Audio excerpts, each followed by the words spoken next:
Hai everyone, welcome back to Om Brewok Story. Semoga kalian sehat selalu dan diberikan rezeki yang berkah tentunya. Kali ini Om akan membawakan alur cerita horor zombie pertama di India yang berjudul Go Goa Gone, keluaran tahun 2013. Film ini menceritakan kisah 3 orang pemuda koplak yang kesehariannya hanya dihabiskan untuk bersenang-senang, mabuk-mabukan, giting, dan hal-hal maksiat lainnya. Pada saat mereka mengikuti pesta liar di sebuah pulau tersembunyi, sialnya ternyata di pulau itu penuh dengan para zombie-zombie yang serem. Nah, mau tahu nasib para pemuda penerus bangsa India ini, gimana cara keluar dari pulau itu? Gak usah pakai lama, bemper Om Brewok Story.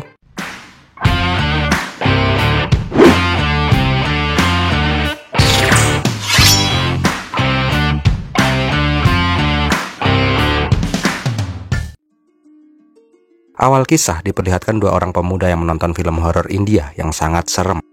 Om aja sampai atut liatnya. 2 pemuda giting itu bernama Hardik dan Love. Keseharian mereka hanya dihabiskan untuk ngisep cimeng sambil koleng ciu. Nah, di kontrakan itu ada satu lagi pemuda yang kelihatannya alim-alim aja yang bernama Bani. Bani terlihat marah karena uang kontrakan mereka malah dibuat beli cimeng sama Hardik. Tak lama, listrik di rumah itu pun jepret. Nah, pada saat menyalakan korek api, tiba-tiba muncul sosok mengerikan dengan wajah yang sudah hancur. Bangke, ternyata Bani tadi kejengkang pas mati lampu dan dia mendarat tepat di atas pizza. Bikin kaget aja. Masa baru mulai filmnya udah keluar zombie-zombiannya? Diceritakan bahwa mereka bertiga tinggal di kontrakan yang sama dan bekerja di perusahaan yang sama. Di kantor, Hardik dan Love tetap aja nggak berubah. Love sibuk ngeliatin foto pacarnya di Facebook dan Hardik sibuk mainin toket-toketan.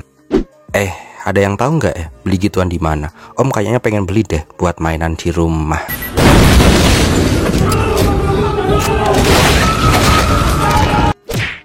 Sedangkan dari mereka bertiga, yang lempeng-lempeng cuman Bani.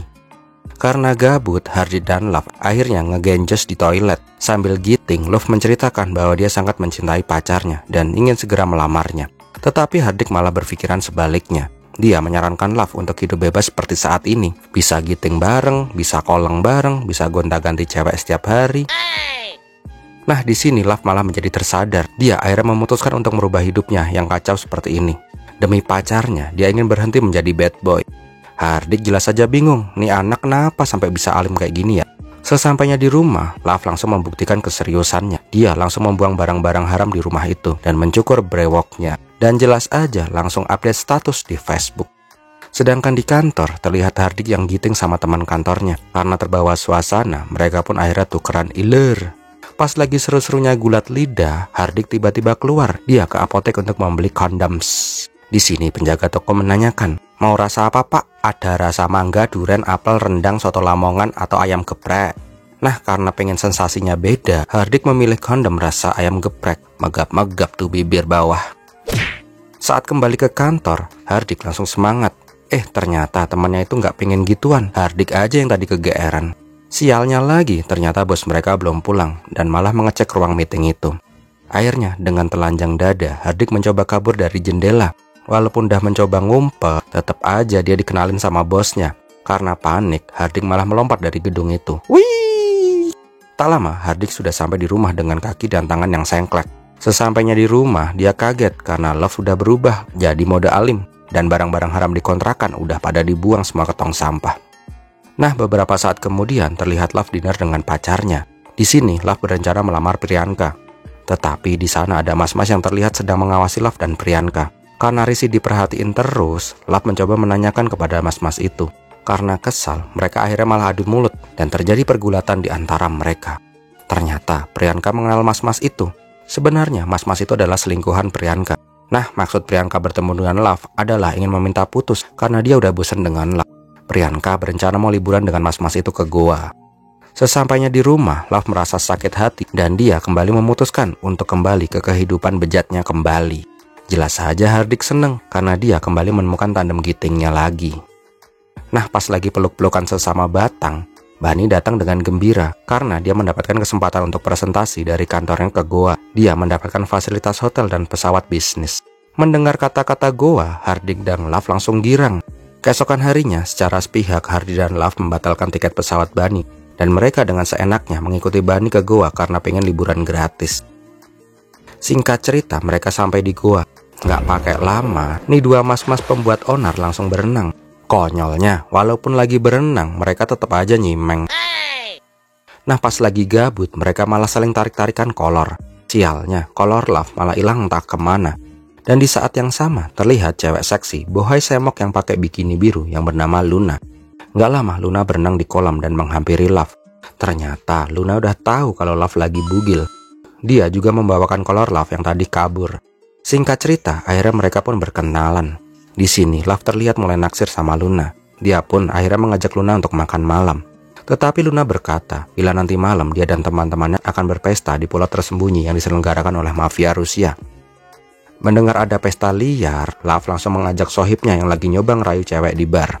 Jelas saja mendengar ada pesta liar, Hardik langsung semangat. Tetapi permasalahannya saat ini adalah mereka sedang kere. Nah, satu-satunya jalan agar mereka bisa ke pesta itu adalah mengajak Bani. Singkat cerita, mereka sampai di tepi pantai. Tetapi karena mereka bukan tamu dari pesta itu, akhirnya mereka masuk ke pulau dengan cara ilegal dengan menyewa sebuah perahu dari nelayan. Sesampainya di pulau itu, terlihat pesta yang sangat liar di sana. Pokoknya isinya pesta maksiat semua. Di sini, Love langsung mencoba mencari Luna, sedangkan Hardik dan Bani langsung berburu cewek-cewek bule di pesta itu. Singkat cerita, semua pun menikmati pesta liar itu. Di tengah pesta, keluar mas-mas yang membawakan prasmanan narkoboy jenis baru.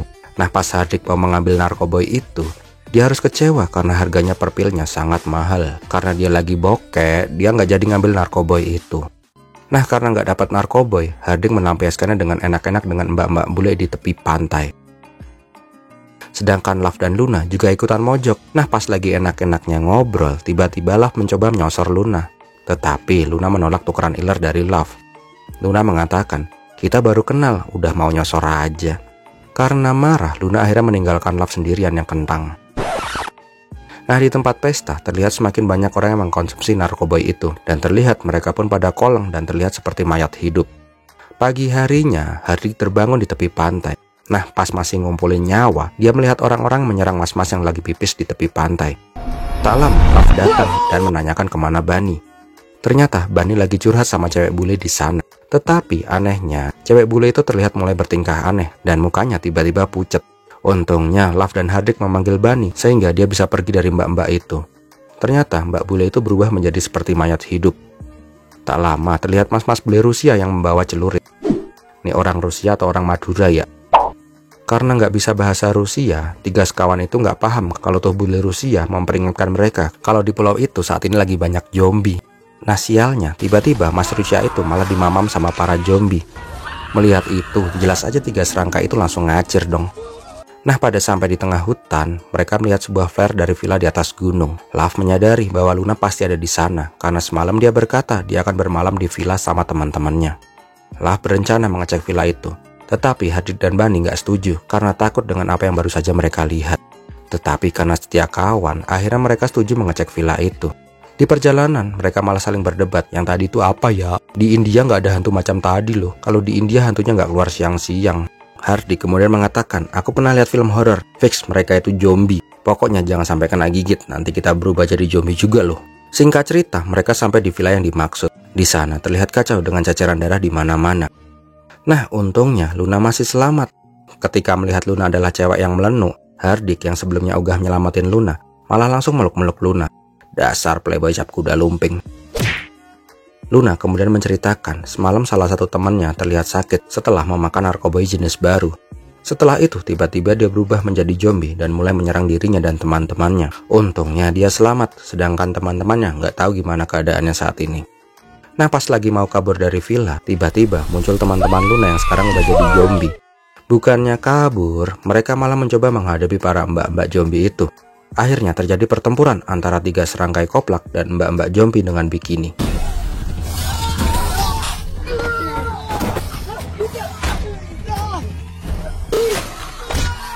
Nah, pas lagi seru-serunya bertempur, tiba-tiba terdengar suara tembakan dan mbak-mbak zombie itu langsung geletak di tanah. Lalu muncul dua orang mas-mas bule dengan senjata lengkap. Orang itu adalah Boris, bos mafia Rusia, dan anak buahnya Nikolai. Setelah memburu para zombie, Boris langsung menodongkan senjatanya kepada tiga serangkai. Jaga-jaga bila salah satu dari mereka ada yang terkena gigitan para zombie. Untuk memastikan, Boris meminta mereka untuk membuka baju. Nah, pas jatahnya Mbak Luna, Om kok seneng ya liatnya ini. Melenuk. Karena tidak ada yang tergigit, akhirnya Boris menjelaskan bahwa orang-orang di pulau itu telah menjadi zombie semua dan hanya mereka berenam lah yang masih hidup. Boris mengatakan kita harus bertahan 2 hari lagi di pulau ini karena sesuai jadwal pesta ini berlangsung 3 hari, jadi kapal feri akan menjemput kita 2 hari lagi. Mendengar itu, 3 serangkai mengatakan bahwa mereka memiliki kapal, soalnya mereka masuk secara ilegal ke pulau itu. Tetapi permasalahannya adalah perahu mereka terparkir di dekat tempat pesta, yang mana itu adalah pusatnya para zombie. Nah, di tengah jalan, Hardik meminta senjata untuk berjaga-jaga. Boris akhirnya memberikan mereka senjata. Tetapi di sini dia mengatakan, jangan menyia-nyiakan peluru, karena peluru sangat berharga saat ini, agar kita bisa tetap hidup. Nah, belum selesai Boris menjelaskan, tiba-tiba muncul zombie di sana. Melihat itu, ini para cecunguk langsung nembak membabi buta, dan malah membuang-buang peluru. Jelas aja nih Boris langsung ngamuk karena di 2 orang geblek malah buang-buang peluru, gedek. Akhirnya mereka melanjutkan perjalanan. Di tengah jalan, Bani yang dasarnya polos tapi blow on malah selalu memperhatikan Boris. Karena dilihat-lihat Boris mirip orang India. Bani menanyakan, "Om ini asli Rusia atau India sih? Kok mukanya mirip sama kayak suaminya Kareena Kapoor ya?"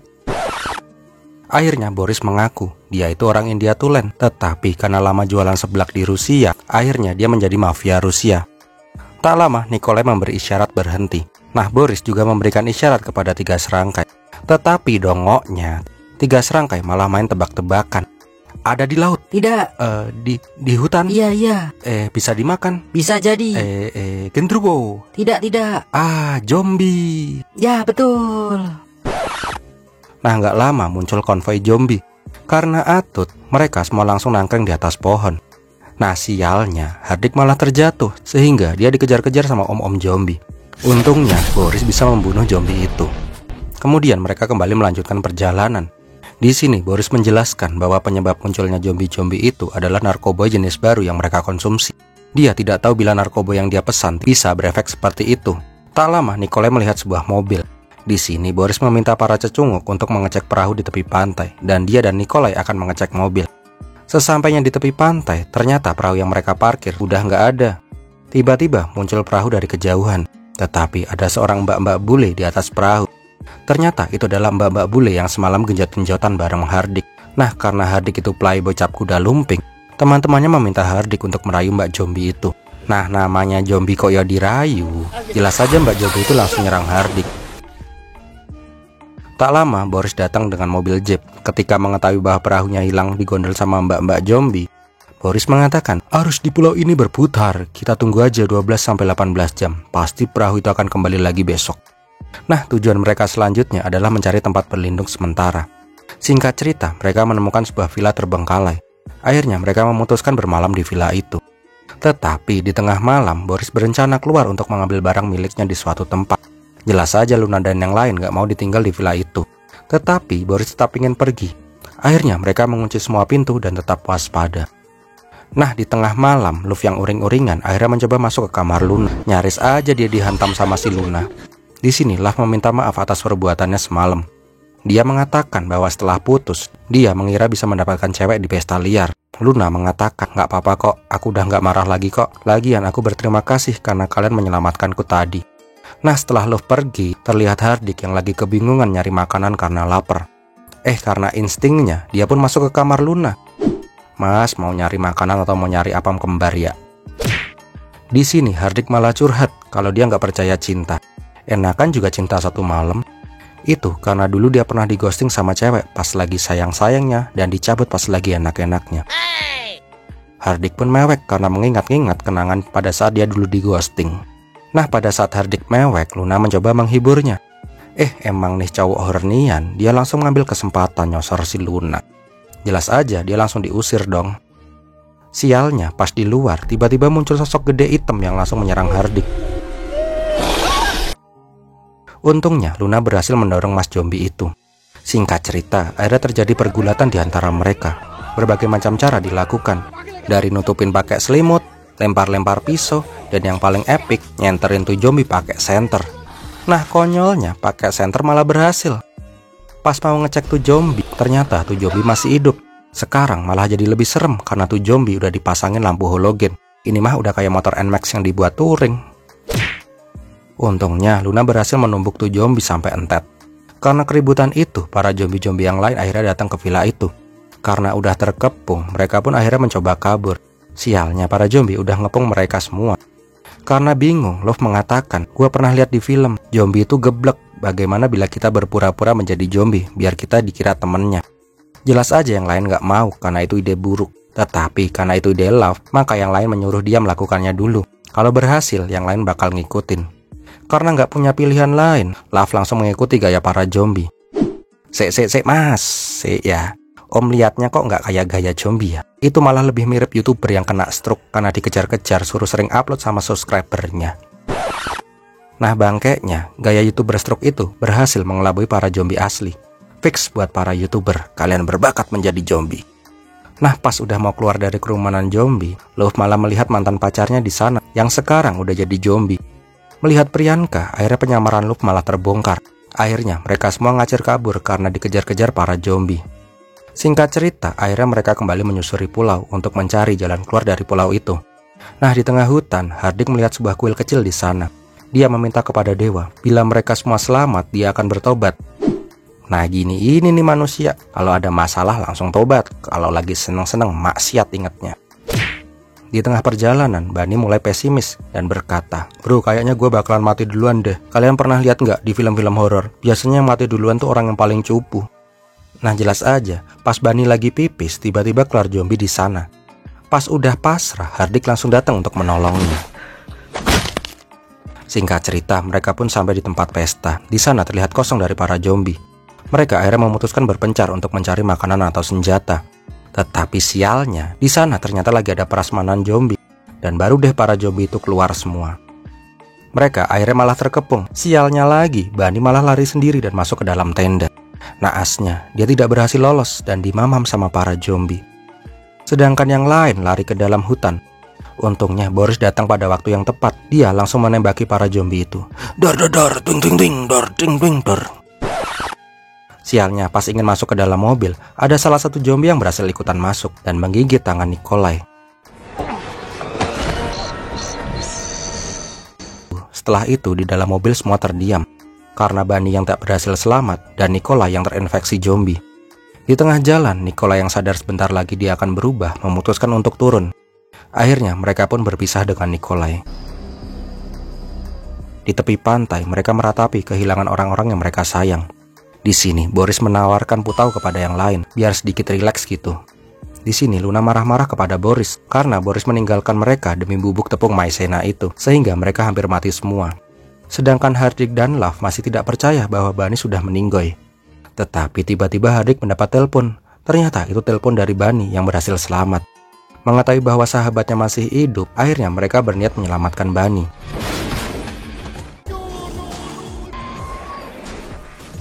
Singkat cerita, akhirnya mereka pun mengambil pistol. Nah, pas Luna dikasih pistol kecil, dia milih yang gede. Duh Mbak Luna, sukanya yang sama yang gede-gede ya. Di tempat pesta, akhirnya mereka semua menembaki para zombie untuk menyelamatkan Bani. Tak lama, Hardik berhasil naik ke menara untuk menyelamatkannya. Tetapi para zombie juga ikut naik ke menara itu. Karena nggak punya pilihan lain, mereka pun akhirnya melompat ke bawah. Sialnya lagi, mereka mulai kehabisan peluru. Karena udah terdesak, Boris menyerahkan pistolnya kepada Love dan menyuruh Love dan Luna untuk kabur. Dia akan menahan para zombie sebisanya. Singkat cerita, 3 serangkai berhasil berkumpul kembali. Bani kemudian menceritakan kenapa dia masih hidup. Ternyata, pada saat masuk ke tenda, dia bertemu dengan mas-mas yang masih hidup. Tapi mas-mas itu malah mengusir Bani. Malah dia deh yang dimamam sama tuh zombie-zombie. Pada saat udah terdesak, Bani melempar apapun yang bisa dia raih. Tak sengaja, dia malah melempar putau. Kok tiba-tiba zombie itu malah jadi anteng. Menyadari bahwa putau bisa membuang anteng para zombie-zombie itu, 3 serangkai kembali datang untuk menolong Boris. Mereka akhirnya melempar putau itu dan Boris kemudian menembaknya. Dan jelas aja semua zombie langsung pada anteng. Tapi tak lama keluar Nikolai dari atas menara. Karena peluru pistol Boris habis, akhirnya dia menggunakan bazooka. Dan jadilah kembang api mas-mas steroid.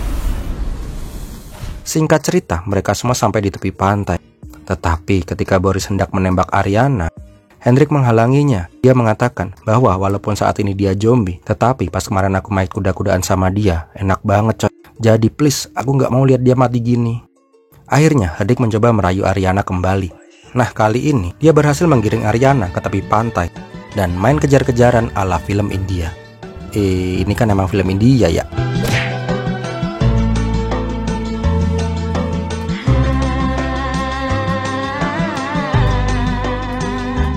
Singkat cerita, mereka berhasil balik ke perahu dan berniat kembali ke goa.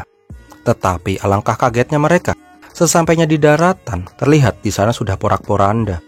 Menyadari bahwa zombie udah sampai di daratan utama, akhirnya mereka kembali bersiap untuk memburu zombie. Dan filmnya pun berakhir. Wow, gimana film ini sob? Serem gak?